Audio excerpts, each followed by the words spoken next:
I've had a lot of folks come to us for bailouts. We still do a fair amount of pre-foreclosure work. And had a guy get referred to me not long ago. He lives in one of the most expensive subdivisions just outside of town. House he claims is worth $800,000. He just listed for $800,000, foreclosures in 4 days. He owed his bank $300,000, but he was $80,000 behind to reinstate because he hadn't made a payment since COVID. So I'm like, What okay.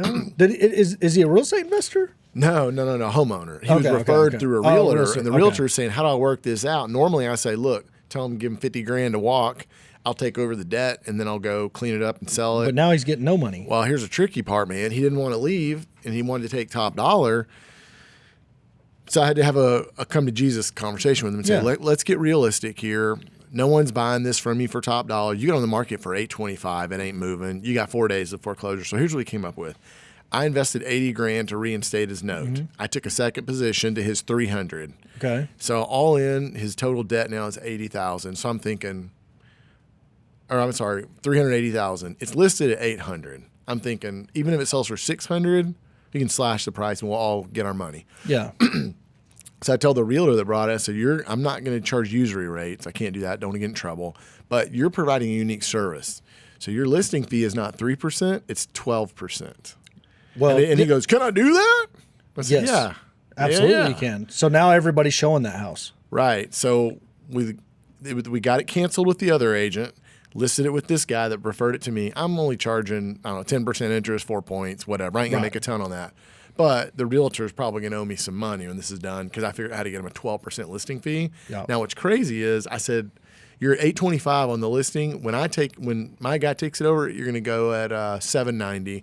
But you have to lower the price $25,000 every week until it sells. So we made him sign the listing agreement because I didn't think it was worth $800,000. I didn't know it was going to sell for $7,000. But I didn't want him to get himself in a spot where he held out, and then he held out my second note. Yep.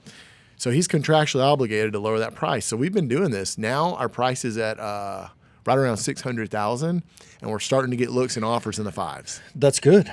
And everybody's going to win. To be disciplined. He's going to be unhappy because he doesn't walk away with the $250,000 he thought he was going to walk away with, but he's going to walk away with $50,000 to $80,000. I get my money. I make a little with the realtor, and we get rid of this bad situation.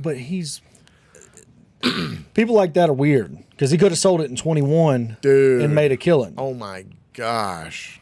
Like, what did you do, my guy? He would have made a couple $100,000 at least if he would have sold it then, but. So those are the things we're having to deal with at this point. Because I say I'm not willing to invest in this because I don't know where the bottom really is. But I'll take a second position because if that house out there in the Dominion, super fancy area, if you default, we can't get it sold, you're going to walk away and give it to me. And I'm just going to stick a tenant in there and sit on this thing for 5 years and make a little yield on my $80,000. If you like what you've seen here, find Braxton on Tinder and subscribe to my YouTube channel. Just keep swiping. He's on there.